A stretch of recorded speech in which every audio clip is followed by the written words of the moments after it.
Hi, I'm Karan Thapar. Over the last few years, I hope you've been watching my program, The Interview on the Wire. During that period, I've interviewed doctors, politicians, businessmen, scientists, authors, and even the occasional Nobel laureate. For me, it's been exciting. I hope it's been enjoyable for you. But these, as you know, are tough times, and if this program is going to remain bold, independent, and sometimes even defiant, then I think we need your support. At the end of the day, it's a truism, but editorial independence is best defended by the viewers. So if you would like this program to remain the way it is, forthright, outspoken, and interesting, then would you consider supporting us? All you have to do is to click on the description at the bottom. But more than anything else, I hope you will continue to watch the interview. Your viewership means an awful lot to me.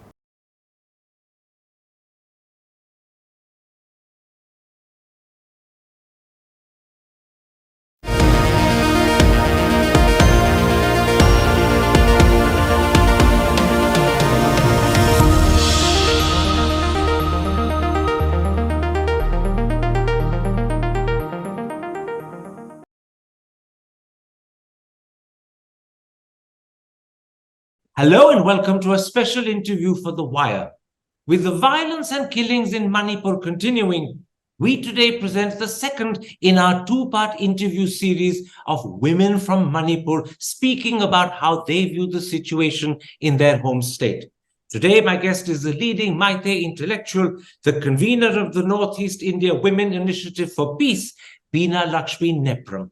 Ms. Nepram, let me start with a simple general question. You're in touch with people in Manipur. How would you describe the situation facing the Meitei community at the moment? Yes, thank you very much for calling us for this Women's Voices here. First of all, I always identify myself as a human being who happened to be born in the beautiful state of Manipur in northeast of India. And I'm speaking as a human being born in that region, completely aggrieved, saddened, shocked, and grieved by what is happening there. So the situation there, Mr. Thapar, is extremely grim. This is the darkest moment in the history of Manipur. I repeat, the darkest moment. Manipur has been a 3,000-year-old Asiatic nation state which joined the Union of India in 1949. And at this time, the people of Manipur are facing this existential threat that it reminded of the attacks that happened when the Burmese attack in the 18th century, when the British colonized Manipur, and when Manipur joined the Union of India under duress in 1949. So many people in Manipur are defining this as an existential threat, the threat to the integrity of Manipur, which the government of India in 1949 at the merger agreement had promised that it will protect the territorial boundaries of Manipur. So having said that, right now there is a lot of fighting going on at different corners of Manipur. There has been several deaths just the last 24 hours. There was a massacre in a village which has taken more than 18 lives. Many are injured and in the hospitals right now. So, and the women of Manipur, the people of Manipur, everyone, 3.3 million people in Manipur are currently crying for help, crying that this violence stops. There are reports that at the moment there are no Kukis in the Imphal Valley, there are no Meitei people in the hills. Are those reports, from what you gather, accurate and true? And secondly, if they are, does that mean that effective demographic separation has happened in Manipur? Mr. Thapar, let me reply like this. The hills will not be hills without the valley, and the valley will not be a valley without the hills. You cannot separate, we cannot separate as human beings what nature has given to us. So for me, let me flip the question in terms of telling that the hills and valley of Manipur has been a part and parcel of the idea, the identity, the ethos, the spirit of what Manipur is, a land translated as a land of jewels with a 3,000-year-old ancient Asiatic history, which has given polo to the world, Manipur Ras Leela to the world. It has given Mary Kom to the world. It has given not just the state, but the country laurels time and again. So at this particular moment, there are so many issues, but there are many, many families, cookies married to Meiteis. I know of many families. So we cannot separate this. So right now, because of the political conflict, which has been engineered by men connected with guns, drugs, and human trafficking, we will not and we cannot let our state to be separated at all. So at this particular moment, violence has been a norm of state making for a long time. In the United States, 9 million indigenous people were killed, and out of 10 million, and they survived. People in Rwanda, the Hutsus and the Tutsis, what happened in Manipur during the different clashes, we have survived it all, and we will survive through this violence. We are deeply, deeply aggrieved by the loss of lives in both the hills and the valley. But is above this. You said a moment ago, and I think I'm repeating your words from memory accurately, that the violence in Manipur has been engineered by the state. What exactly do you mean? And who are you pointing your finger at? I did not say the state, but state is one of the elements. I said this violence is engineered by people who are close to guns, drugs, and human trafficking. So these are, again... Can you tell me who they are? They know, those who will be watching this program knew who they are. They know this. We have but so many... won't you share it with the citizens of India who wish to understand through you what you think is the genesis? Because it's only when we understand the genesis that we can begin to talk about the solution. That's why I ask you. Absolutely. Mr. Thapar, ever since I was in JNU conducting my research, writing and analysis, I was in the School of International Relations, JNU.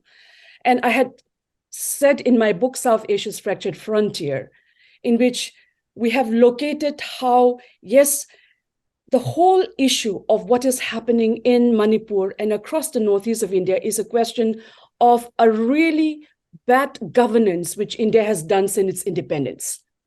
The Nagas started a conflict, and then the Manipuris followed, and the Mizo insurgency happened, and the Assamese insurgency happened. Now, all of these insurgencies, which happened in the 1940s, 50s, 60s, and the 70s, had there been good governance, the violence in Manipur didn't erupt like in 1947, 49. It erupted. It became more violent in the late 70s, in the early 80s. My entire life's research has been mapping that.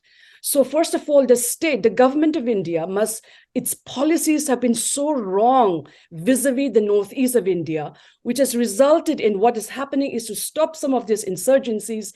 The government of India also sort of armed many smaller ethnic groups in the region, Mr. Thapar, which I call a war within a war phenomena. Earlier, there were like 4 or 5 armed insurgent groups. Now there are close to 72 armed insurgent groups in India's northeast. And the government... And you're saying that the fault lies with the government of India for deliberately and consciously arming these insurgent groups and creating, therefore, a potential warlike situation. That's the point you're making? Absolutely. I think it's high time that India as a nation must confront what its policymakers have done for the last 70 years in Manipur and India's northeast, in which it has engineered divides. And therefore, the fault lies with successive Indian governments from independence over the last 75 years. You believe they've all followed the same policies? Absolutely. We have been, for the last 2 decades, we have been writing, researching in India International Center. We have briefed people. We have tried to make people. Government of India only listens to its intelligence agencies who do not know the real ground realities of what is happening on the ground.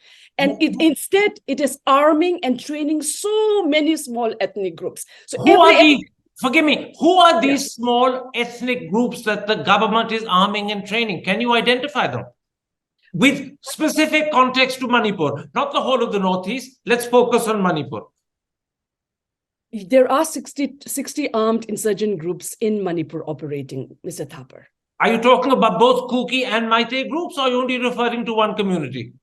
There are just not, you see, Manipur is a region, is a state of more than 34, ethnic communities. It is not just the Meiteis, the Nagas, or Kukis alone, Mr. Thapar. There are also Manipuri Muslims. There are also so many different. Manipur is a multi-ethnic, is a diverse, multi-religious place. It's a microcosm of a small India there, which has been existing. So right now, the idea of Manipur as a multi-ethnic, multicultural, multi-religious is consistently being threatened. So, and the government has been arming small ethnic groups from all these different communities. Is that what you're saying? From the Meitei, the Naga, the Kukis, including Meitei Pangals, which is what the Muslims are called. All of them have been armed. Not all by the Indian government, but all I'm saying, the Indian government have also been responsible for some of the arming of these groups. This is something which you should ask the government of India to please stop that. Because if you want good governance, peace in the northeast of region, we have told for more than a decade to please stop arming and training small ethnic armed groups to suit your purpose. Okay, let me ask you specifically about points raised to me earlier by members of this own government that rules Manipur today. I'm referring to comments made to be by Paulinlal Haukip, who's a BJP Kuki MLA. He is still in the BJP. I'm talking about points made to be by Wilson Lalam Hangshing. He's the General Secretary of the Kuki National Alliance, which is an official ally of the BJP. Both of them have said that in the last 5-6 years, since Mr. Biren Singh first became chief minister, he's been exacerbating the divide between the Kukis and the Meitei by taunting the Kukis, by calling them poppy cultivators, by accusing them of encroaching on forest land, and by calling them illegal immigrants. On the other hand, someone else that I have interviewed, Pramod Singh, the chief of the Meitei Lipon, willingly acknowledged that he worships Biren Singh. He considers him a champion of Meitei rights. As someone who's independent and someone who is an intellectual, how accurate are either of those descriptions of Biren Singh? Is he someone who is anti-Kuki, as his own MLA say, or is he someone who's being misunderstood, which is what Pramod Singh says? Give us some sense of how to understand Biren Singh and the role he's played in the last 5 years.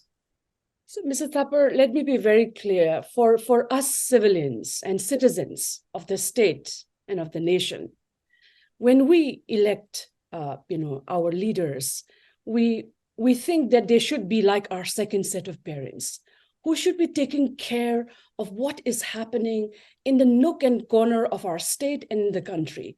But in the last several years, the whole nation, forget Manipur, the whole nation has been in a state of turmoil, one after another, where hate and violence have been engineered across the country. So I think what is playing out in Manipur is an extension of that phenomena.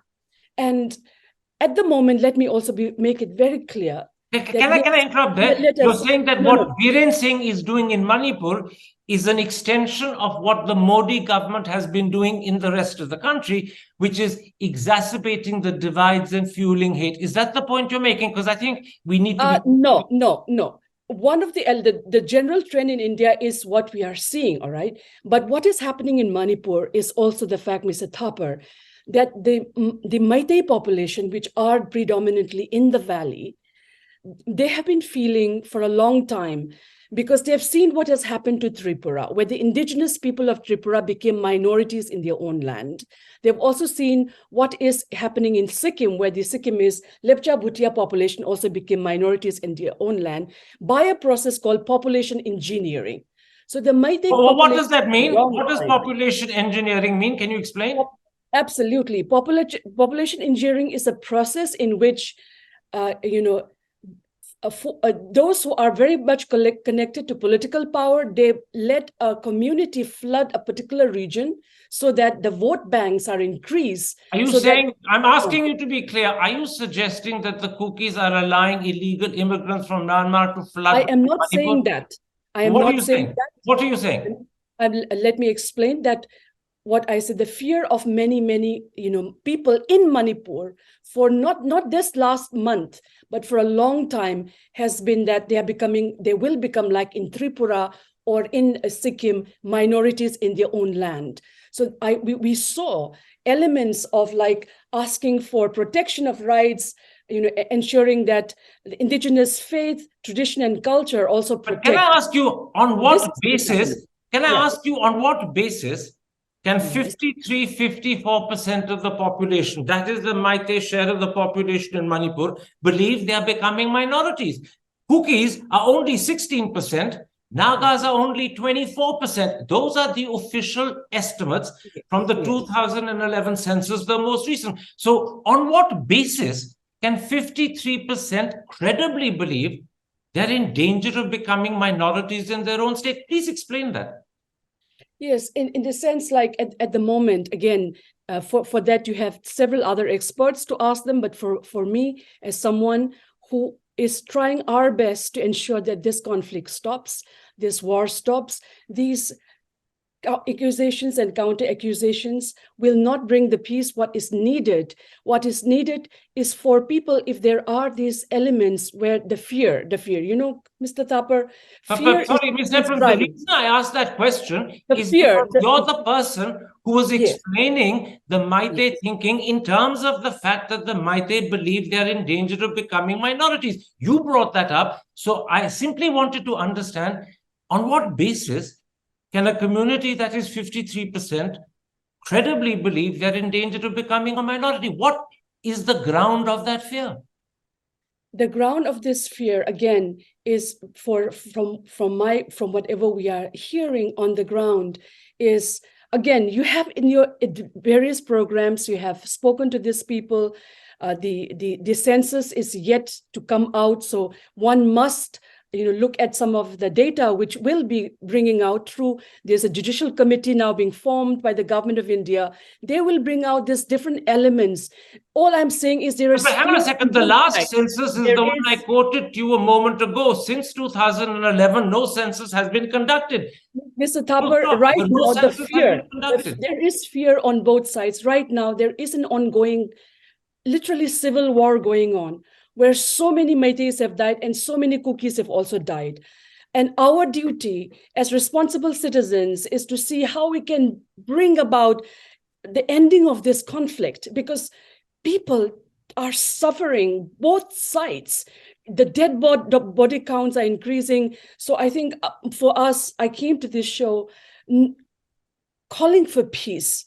So let us focus on those elements of how women of Manipur and women of Northeast of India can ensure, because, Mr. Thapar, right now, many of these conflicts are done by men with arms. I take your point completely. I think Yes. out of fairness to the audience, I should point out that there are absolutely no population census statistics available at all that suggest that the Kuki share of the population in Manipur has been increasing unjustifiably. Mr. Thapar, that is a question. Let the Judicial Inquiry Commission, the CBI, whoever is investigating the cause of this violence, let them find out and let them bring about a resolution. Absolutely. The inquiry must find out, but I think it's only fair to tell the audience that the census of 1901 showed that the Kuki share of the population was 14.5%.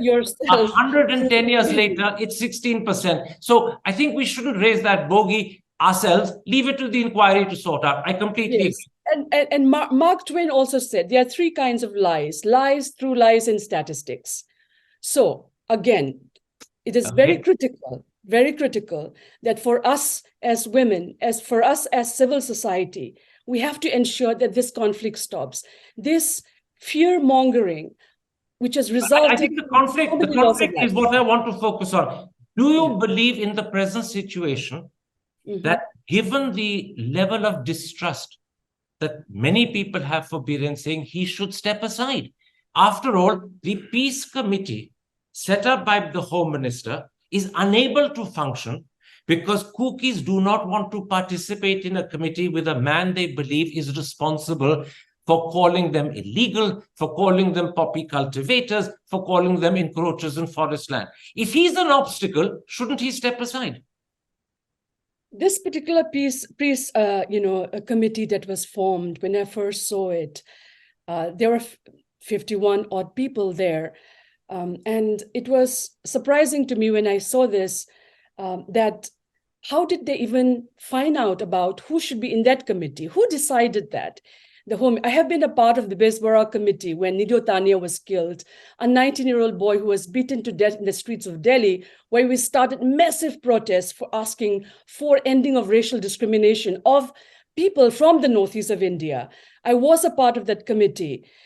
These committees are very, very important to ensure the faith and confidence in the hearts and minds of many aggrieved communities. But the way in which this peace committee was formed in a manner, of course, in which many were told they were not consulted. I think for a peace committee to be formed, Mr. Thapar, it has to consist of neutral parties where both parties have faith in that they would deliver justice. Right now, faith, trust is lost in so many ways.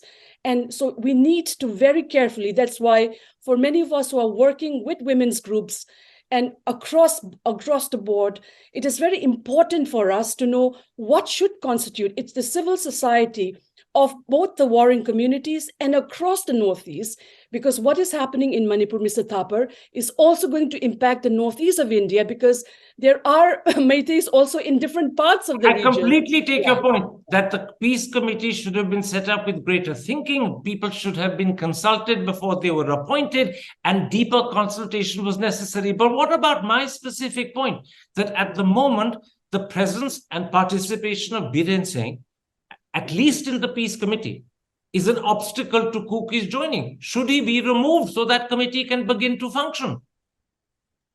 I think the issue is much more serious than the peace committee. Well, I will come to that in a moment's time, but let's talk about the peace committee because the government has set it up. Should the government be of removed? India, the government of India should continue another round of consultations with both the aggrieved parties and come up with a new committee. That's what I would answer. With or without Biren Singh? That the government of India is intelligent enough with all its agencies to know what is the best option. So again, this is why, Karan, Mr. Thapar, I have been saying that the governance of New Delhi towards the northeast of India has been done in a way which has not listened to the voices of people on the ground, people who know what could be done to ensure that there is a semblance let's focus on the way the government of India has handled the situation that has emerged since the 3rd of May. I've accepted your wider point that for 70 years, the government of India has been mishandling Manipur. It's been deliberately arming small ethnic groups of all communities and creating for a potential warlike situation. That, unfortunately, is a story that goes back 70 years. Let's focus on how the government of India has behaved since the 3rd of May. Has the Modi government, has Amit Shah as Home Minister, handled this crisis sensibly? Or are they guilty, as many say, of negligence?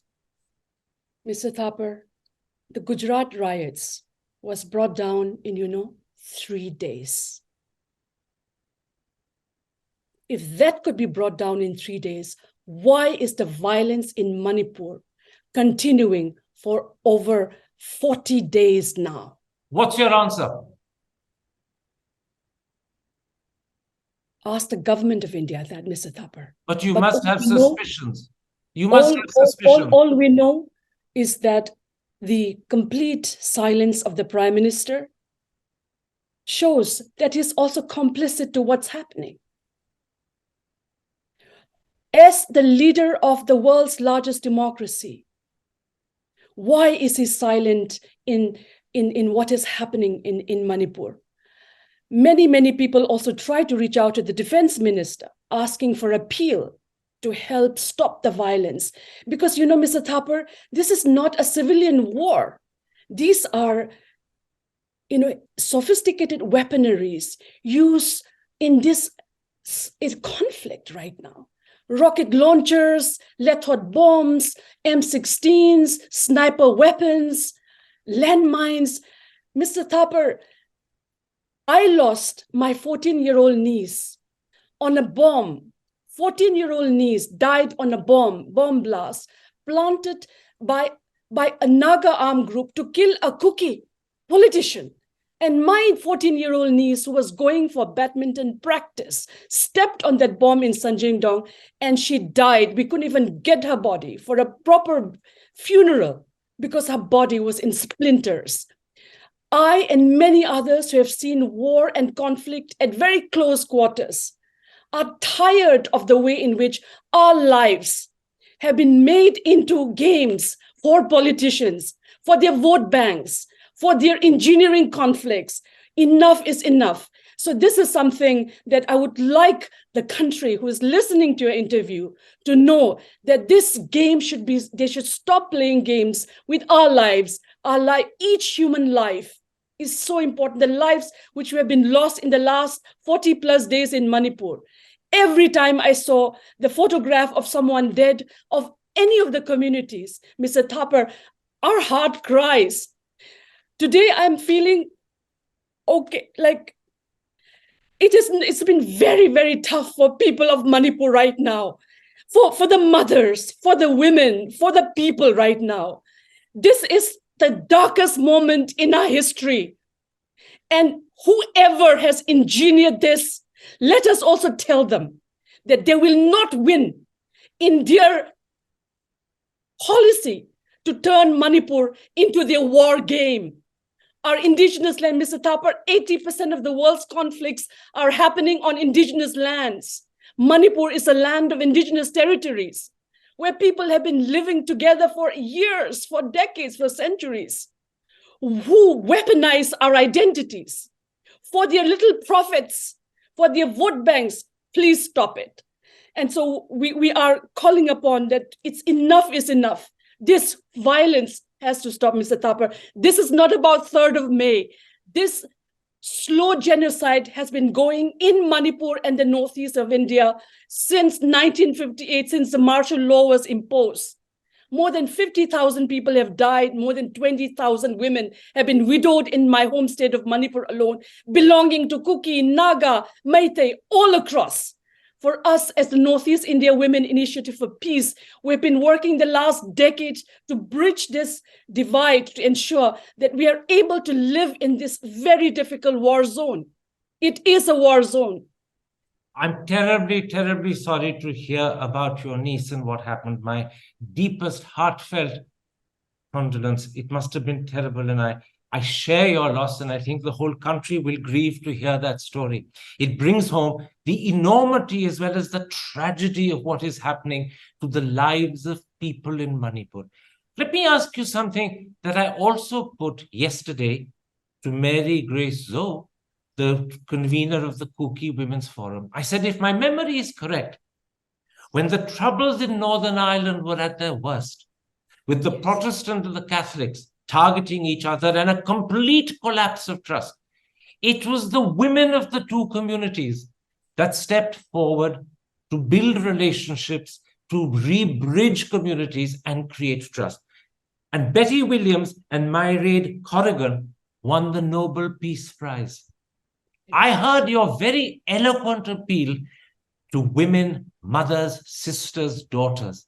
Do you think the women of the two communities, the Kukis and the Nagas, the Kukis and the Meitei, can come together at this moment and emulate what Williams and Corrigan did in Northern Ireland?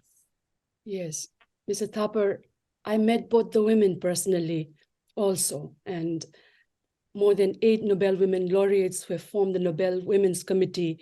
I'm in touch with many of them for the last 1 decade of my life.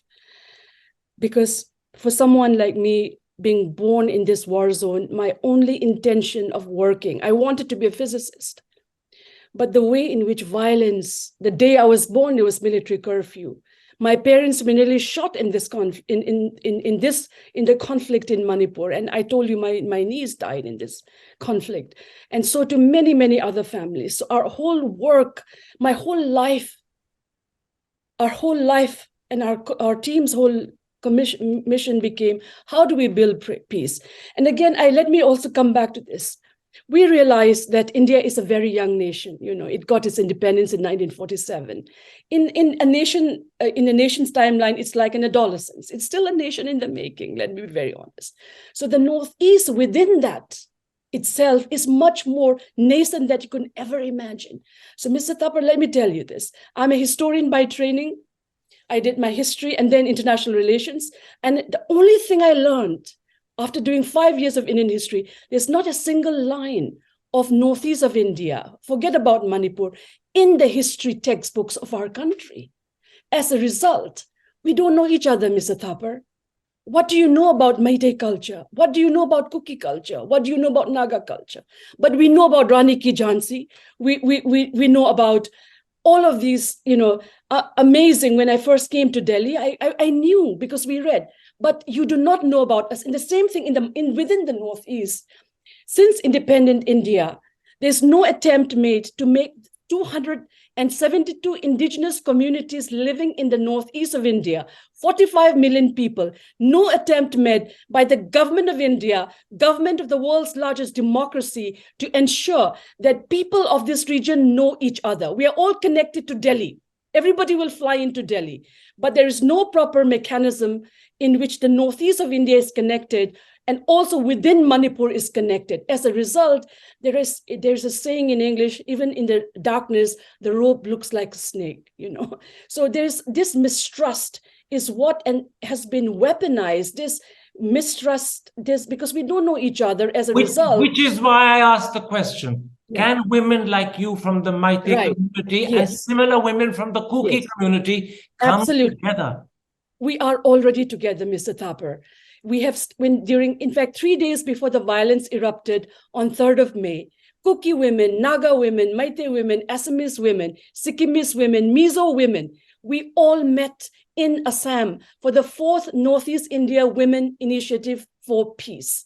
This is the 4th gathering. But have you kept in touch since then? Absolutely. Yes, we are in constant touch.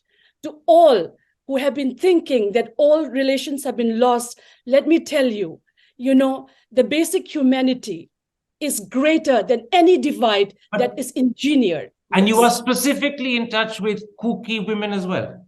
Yes, we are in touch. We are in touch with Kuki women, with Naga women, with women across the Northeast of India. In fact, on 7th of May, we issued a statement which called for peace in the region immediately, a couple of days after the violence broke out. And on International Mother's Day, all of us met again and started the International Mothers Association and assured that we are going to form Mothers' Peace Committees in all different localities of our regions. But hang on a second. Talk specifically about the problem that we face at the moment. Yes. What is it that Meitei women and Kuki women who are together and in touch, as you say, what are they planning? What steps are they taking? Give me some specific, concrete details so that we can take hope from what you're doing. Absolutely, Mr. Thapar.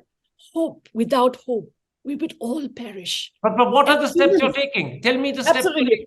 First step.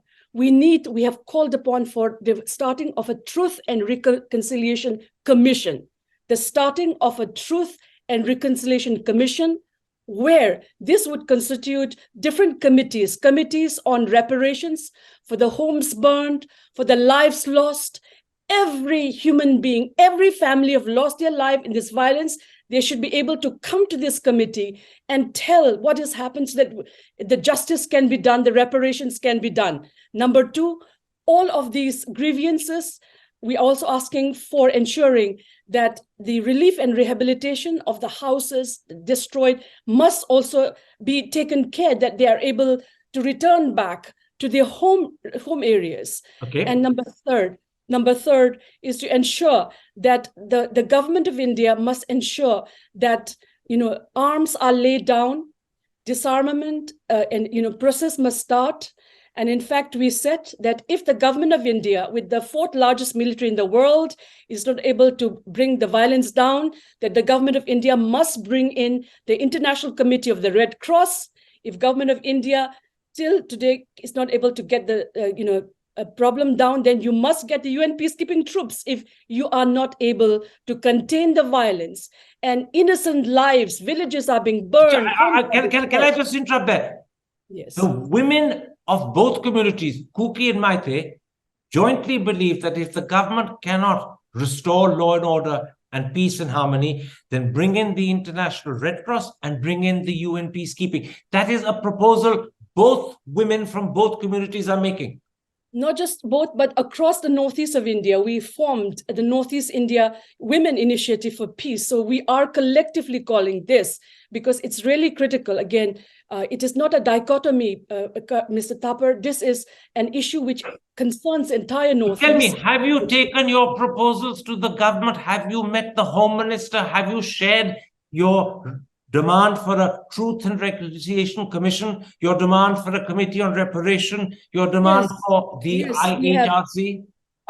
We have written op-eds in Times of India. Our voices are out there. But have you met the government? Op-eds are another thing. Have you formally met the government to share your thinking?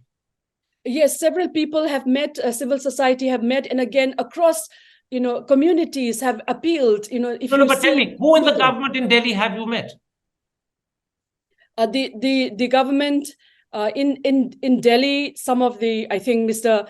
There have been memorandums submitted to the Prime Minister for meeting, but he hasn't granted a meeting to any of the communities for meeting. The Home Minister, the Defense Minister. I think there are so many, and I think there are tons of people going to Delhi and trying to seek an appointment with the Prime Minister, but I believe they have not been given any appointment. How disheartened are you that you have put together women from all over the Northeast, but at this moment, specifically what's important is Kuki and Meitei women.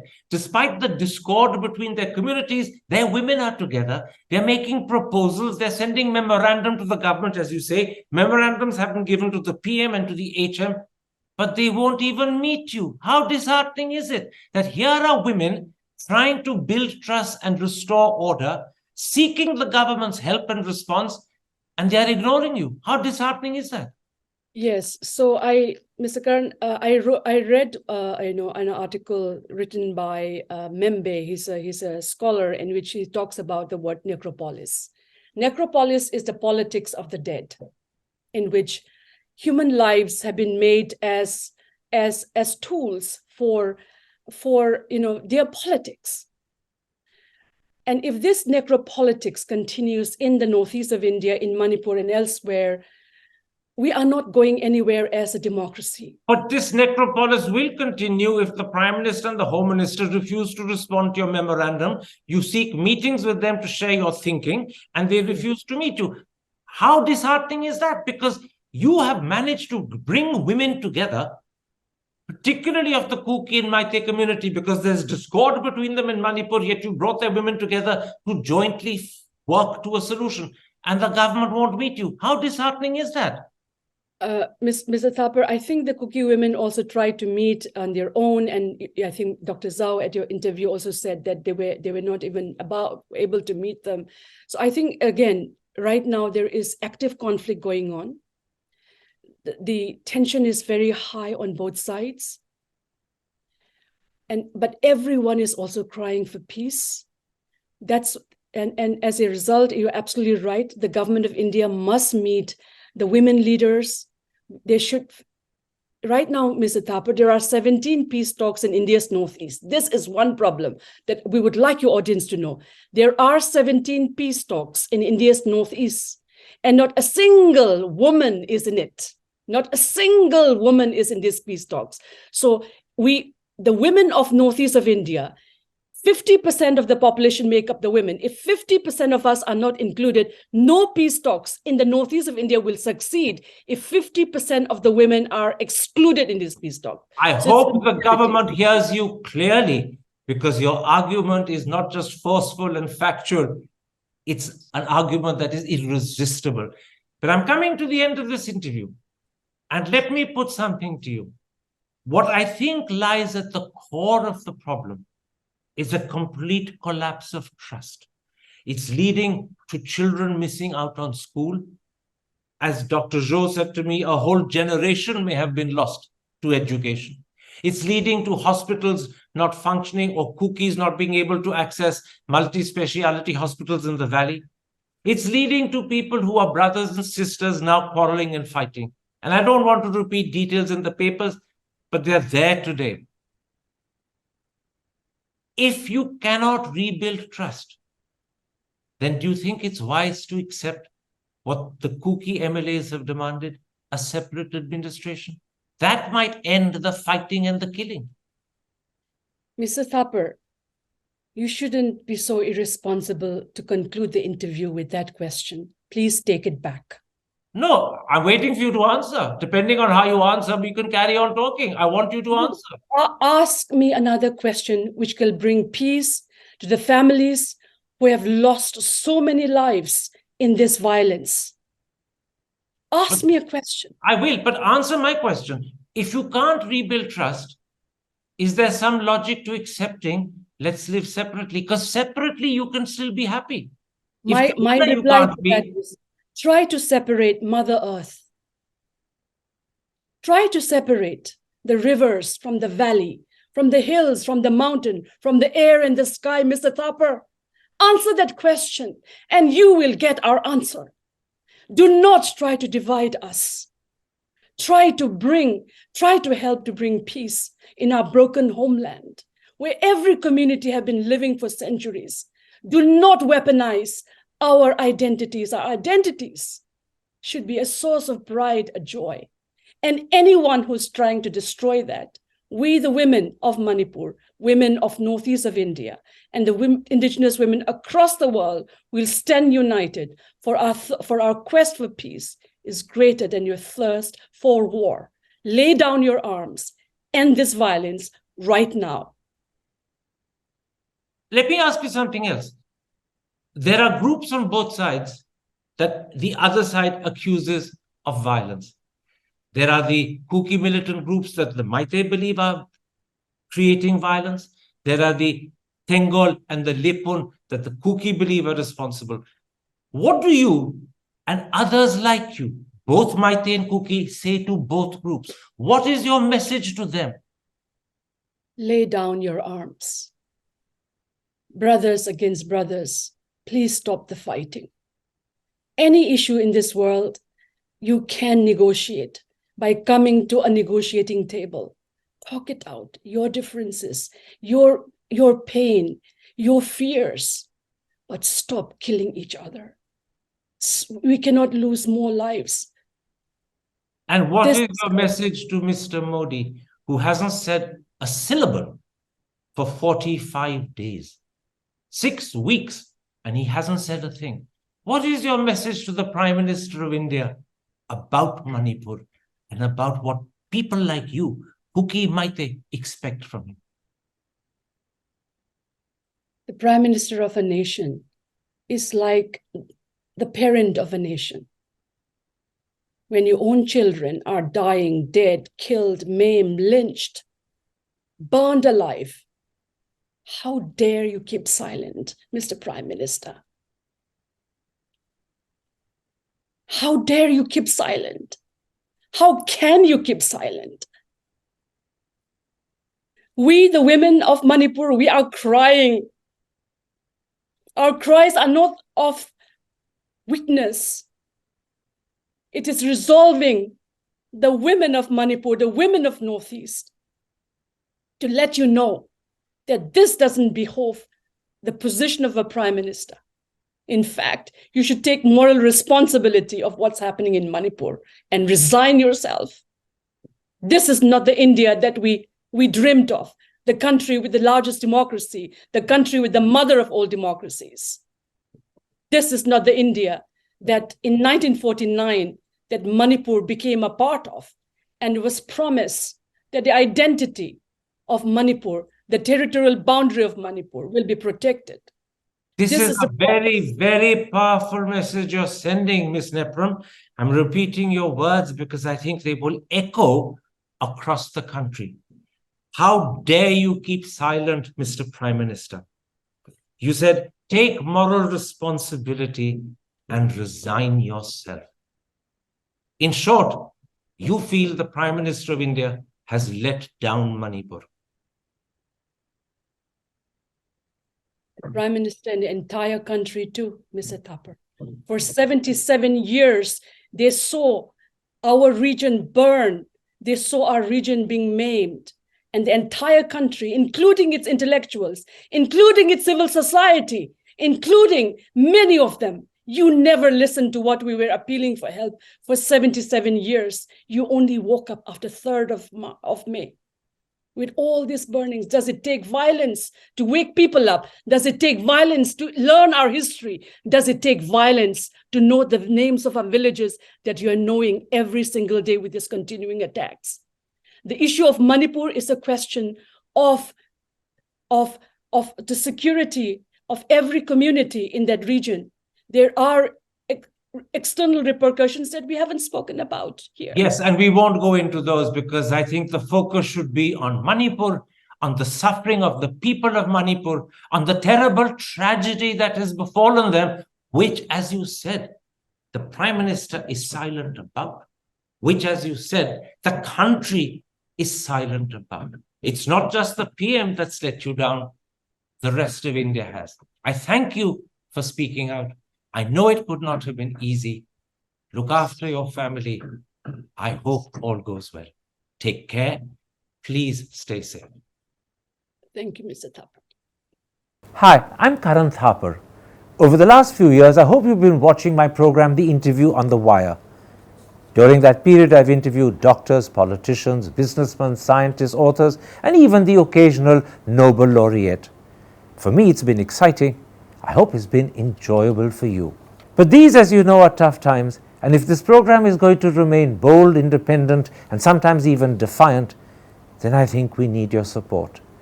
At the end of the day, it's a truism, but editorial independence is best defended by the viewers. So if you would like this program to remain the way it is, forthright, outspoken, and interesting, then would you consider supporting us? All you have to do is to click on the description at the bottom. But more than anything else, I hope you will continue to watch The Interview. Your viewership means an awful lot to me.